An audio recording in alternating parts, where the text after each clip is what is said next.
coming to you live from the People's Socialist Republic of New Mexico. Gotta love the governor, right?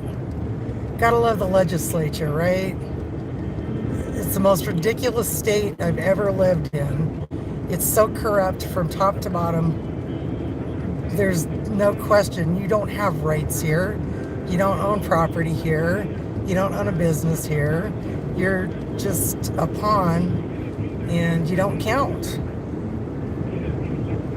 Your politicians, every cycle, say what they think you want to hear.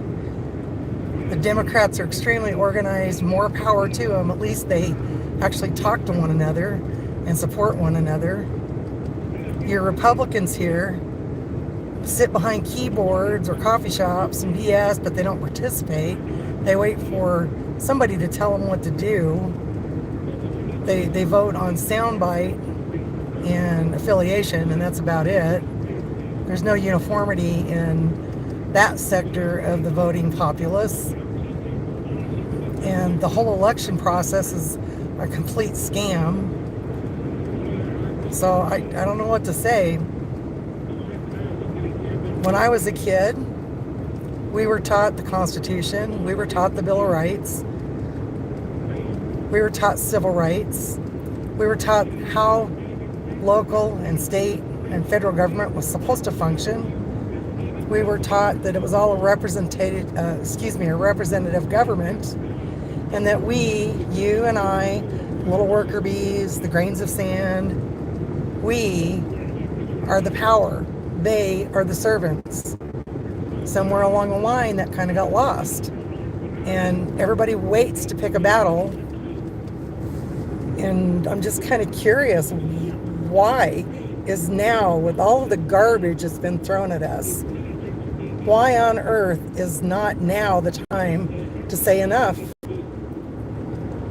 Under the thing that shall not be named, they stole your businesses, they stole your livelihoods, they stole your families, they stole burying your dead,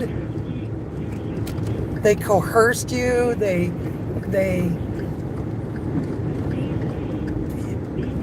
took your freedom, and y'all backed up and said, oh gee, well, as long as I get a check for that, I'm good with it.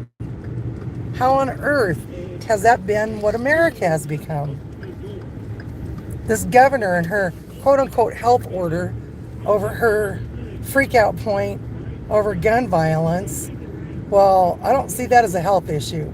I see that as a policing issue, and I fully see that as an issue that belongs directly to the governor, to the Democratic Party in the state, that allows the wrongdoers to do wrong. It's a rotating system. These guys go get thrown in jail for drugs or whatever the crime may be, and they don't keep them there.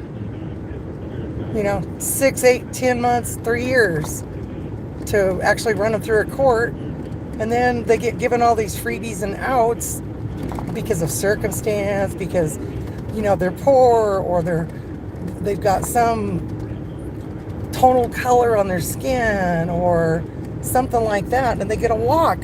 Constantly get a walk. In my opinion, the criminal element sees getting arrested as an inconvenience and an opportunity to get fed, housed, be made healthy and whole again, so they can go back out on the streets and do it somewhere. Department of Human Services here is a flaming joke. These kids, she's kept stressing the 11-year-old that got shot.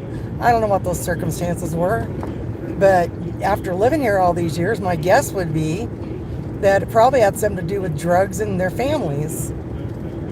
So maybe part of the solution there is to actually have an active, Children Human Services Division that actually does something to protect the children in those homes. How about that? It's just absolutely disgusting and mind-blowing to me that it just keeps on and keeps on and keeps on. And, I'd give a word of warning to the people that are going to protest this. By all means, protest it. Abso-freaking-lutely. Stand your ground and stand up. But our Governor Grishy here, she's running the California playbook. because that's what she wants to be is California. She's running the New York playbook because that's what she wants to be is New York. She's a freaking communist, plain and simple. And she's gonna follow the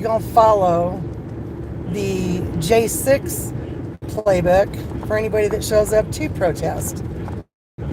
So, at this moment in time, I would suggest you're going to have to pick between your job and you're going to have to pick between your house. And you're going to probably have to pick between standing up for your freedom and losing it now or losing it later because the day is at hand. So I don't know what to say. New Mexico's a test case. We're always a test case for this kind of garbage. And if this is allowed to stand, it's going to be coming to a state near you. You just sit and watch. And that's part of the deal. She takes her marching orders from higher up in that party.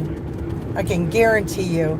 And the other portion of this is she's looking to gain politically because she wants a federal appointment. She's being a good soldier for the Democratic Communist Party. And she's making waves and getting her name out there so that next election time, she's pretty confident Biden's back in. Isn't that kind of amazing? Think about that for a second. She's confident enough that she's wasting taxpayer dollar on this nonsense. She's walking all over our rights. She's basically took the Constitution and wiped her tail with it.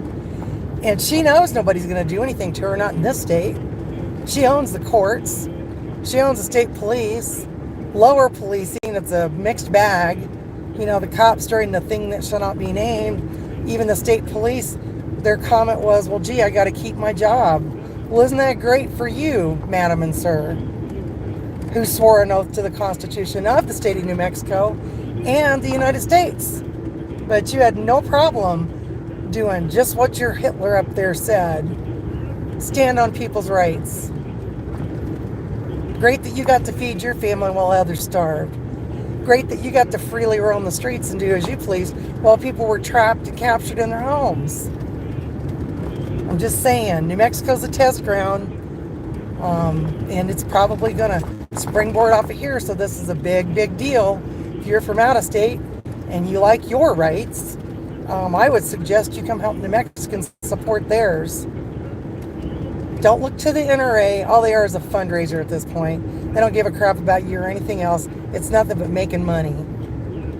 Look to your smaller groups that actually stand up and fight for your rights, not just gun rights, your freedom of speech, your freedom of press.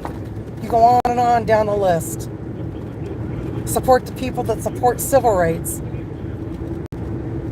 Or, stay home and say it's not your deal and wait for it to come to your doorstep.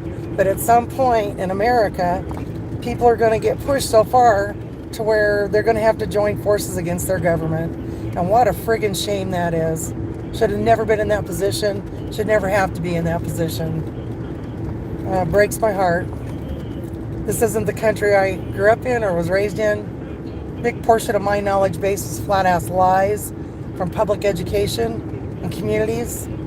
And it really kind of sucks to be kind of looking around going, wow, lied to my whole life. And the lies keep it coming and people keep sucking them up. So I'm at a loss. I mean, I don't know what to do as an individual other than to complain. They're used to that. They'll suffer your complaints all day, every day. Pat you on the head like a small child. Yeah, baby, I'm going to take care of that. And then after you elect them and the ink's dried on those ballots, they kind of forget who you are. They don't need you again till the next cycle. And at this point, they don't need you at all. If they keep blowing and going with these unofficial martial laws, that's exactly what these types of bans are, in my humble opinion. Martial freaking law, undeclared martial law, that violates your Constitution as well. How can you not be livid? How can you not be willing to stand up and lend your voice and your back and your time and your resources to say hell no? At the end of the day, I really, really, really hope America's going to survive this. I hope that everybody that's involved gets their just rewards. There needs to be valid adjudication. I'm not opting for hangings and all that nonsense. I still believe in the rule of law and an orderly society. That's what I was raised in. So I think everybody that's involved in this needs to be afforded all of those positions. And it needs to be just and fair. So anyway, I guess I will be quiet and shut her down. Peace and blessings to you. Hope your backbones are strong and straight. Your knees are not weak. And that you'll stand up for what needs to be stood up for. Have an awesome day.